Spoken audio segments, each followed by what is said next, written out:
একটা সত্য ঘটনা বলবো আজকে। নমস্কার। আমাদের পাশের বাড়িরই একটা মেয়ের ঘটনা। মেয়েটা অনেক গরিব ঘরের মেয়ে। তার ছোট্ট চেহারা ভালো, তাই ছোট্টবেলায় মানে 8 থেকে 9 উঠেছে তখনই ওর বিয়ে দিয়ে দেয়। ছেলের বাড়ি অবস্থা ভালো, তাই দেখে ছেলেটার একটা চোখ নষ্ট, দেখতে পায় না। তাও অনেক বড় লোক তারা, তাই আর কি ভেবেছে ভালো থাকতে পারবে, ভালো থাকবে, তাই বিয়ে দেয়। কিন্তু বিয়ের পরে মেয়েটা তো অল্প বয়সের, সে তো অত বোঝে না সংসারের বিষয়ে, কিন্তু শাশুড়িটা একটু দজ্জাল টাইপের। তখন শাশুড়ি যা বলে সব কিছু করে উঠতে পারে না দেখে মানে ওকে অত্যাচার শুরু করে, খেতে দেয় না, 2 দিন 3 দিন না খাইয়ে রাখে। তারপরে ওর বর কী করে, রাত্রেবেলা যখন কাজের থেকে আসে, মানে দোকান আছে, দোকানের থেকে যখন আসে তখন হয়তো একটা পাউরুটি কিনে নিয়ে আসলো, এনে ওকে চুরি চুরি করে দিয়ে দিল। ও রাত্রে তাই সেই শুধু পাউরুটিটা খেয়ে একটু জল খেয়ে থাকলো। এইভাবে দিনের পর দিন কাটতে লাগলো। এর মধ্যে ওর পরপর 2টো বাচ্চাও হয়ে যায় ছেলে। তারপরে ও এরকমই করে। তখন ওর মা মানে শুনে, মেয়েটার মা সহ্য না করতে পারে বলে যে তোর আর সংসার করতে হবে না, তুই আমরা যা পারি সেইভাবে চলবো, তুই চলে আয়। তখন ও চলে আসে ছেলেদের নিয়ে। তারপরে অনেক দিন হয়ে যায় এইভাবে। তখন মেয়ের বয়স কম, তখন কি করবে এরা। তখন আবারও মানে ও নিজেই একটা ছেলের সঙ্গে সম্পর্ক মানে তৈরি হয় ফোনে ফোনে। তখন দেখা সাক্ষাৎ হয়ে তার সঙ্গে বিয়ে করে। বিয়ে করলে সেখানেও আবার একটা ছেলেদের ওর মা রেখে দেয়। তখন মানে ওর আর একটা মেয়ে হয় আর কি। মেয়ে হওয়ার পরে কিছুদিন পরে সেই ছেলের সঙ্গেও ছাড়াছাড়ি হয়ে যায়। এখনও বাপের বাড়িতেই থাকে, কিন্তু 2টো ভাই আছে, তারা কেউ দেখে না। এর ভিতর ওর মা বাবাও মারা গেছে। তখন ও এখন কি করবে কিছু খুঁজে পাচ্ছে না। তখন ও বিড়ি বাঁধতো আগে। বিড়ি বাঁধতে বাঁধতে অসুস্থ হয়ে পড়ে। তখন ও বিড়ি বাঁধা ছেড়ে দেয়, ডাক্তারে বারণ করে। তখন ও কী করবে, তখন ও খারাপ লাইনে চলে যায়। যে এখন সে ওই খারাপ ধান্দাতেই চলে।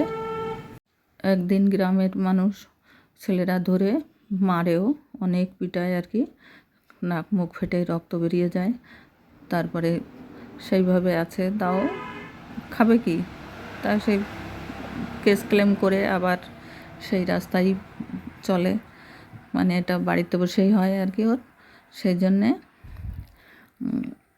পাড়ার লোক আর কি অখুশি। তা যাই হোক, সেইভাবেই চলছে আর কি। আমি একদিন বুঝালাম যে দেখ, মানুষ তো অনেক কাজ করে খায়, বাড়ির কাজ কত কিছু করে, কিন্তু এগুলো কর, কিন্তু মানে এইসব তুই যা করছিস সেটা করিস না, কারণ মানে হবে আর কি, তো ছেলে মেয়ে বড়ো হবে, এই করবে, তারা পরে মান সম্মান তাদের নষ্ট হবে, তা মুখ দেখাতে পারবে না, এগুলোও করিস না। কিন্তু ও বলছে যে আমার আর কোনো রাস্তা নেই।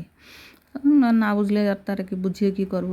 আবার ঠাকুরের প্রতি ভক্তি আছে, সব কিছুই পুজো করে সব কিছু করে, কিন্তু আবার এই খারাপ রাস্তাটাও ছাড়তে পারে না।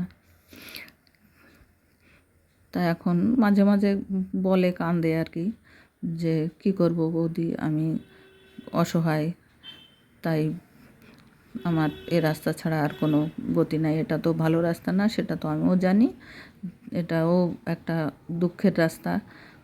তারপরে আমার আর কোনো রাস্তা নেই দেখেই আমি এই রাস্তাই বেছে নিয়েছি। আমার দেখো কি করব, আমি সংসার চালাবো কী করে।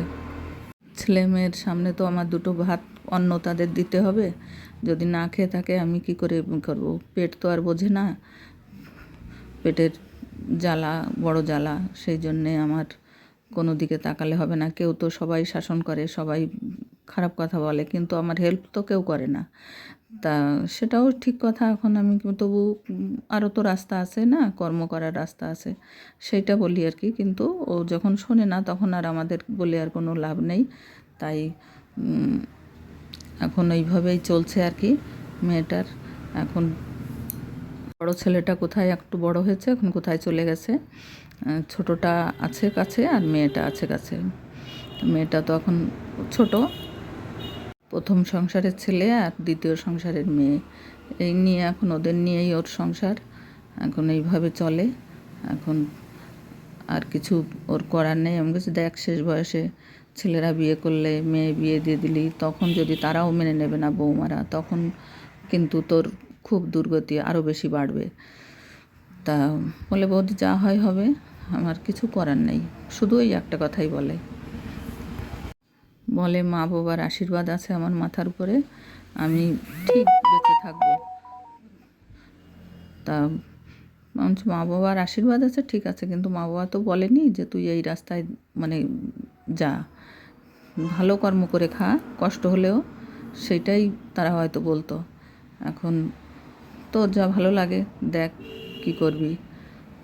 তা এখন তো ভালো আছিস, কিন্তু পরে কেমন থাকবি সেটা আমাদের বলে যে ওর মেয়েটারও চেহারা ভালো হয়েছে, উঁচু লম্বা হয়েছে, তাই বলে যে বৌদি তোমরা যদি পারো একটা ভালো ছেলে দেখে আমার মেয়েটাকে বিয়ে দিয়ে ব্যবস্থা করে দিও, তাহলে ও ভালো থাকবে। আমি বললাম যে সে তো ঠিক আছে, কিন্তু ভালো ঘরের ছেলে হলে এইসব শুনলে তো সেও হয়তো রাজি হবে না। ঠিক আছে বলে রাখলি, দেখবো যদি এরকম হয় তাহলে আমরা চেষ্টা করব আর কি। মেয়েটা খুব ঠাকুর ভক্ত, তাই ঠাকুর ও অন্যায় করলেও ক্ষমা করে দেবেন, আর ওর যাতে ভালো হয় মঙ্গল করবেন আর কি। আর সবাইকে ভালো রাখবেন। আমারও ভক্তদের কাছেও আমার অনুরোধ যে সবাইকে ভালো রাখবেন। আর আমার ভিডিওটা দেখবেন, লাইক শেয়ার সাবস্ক্রাইব করে দেবেন। নমস্কার আপনাদের, আমার গপুকেও নমস্কার। আর আমি আজকে অন্য আমার বড় গপুদের ভিডিও বানিয়েছি, দেখবেন। নমস্কার।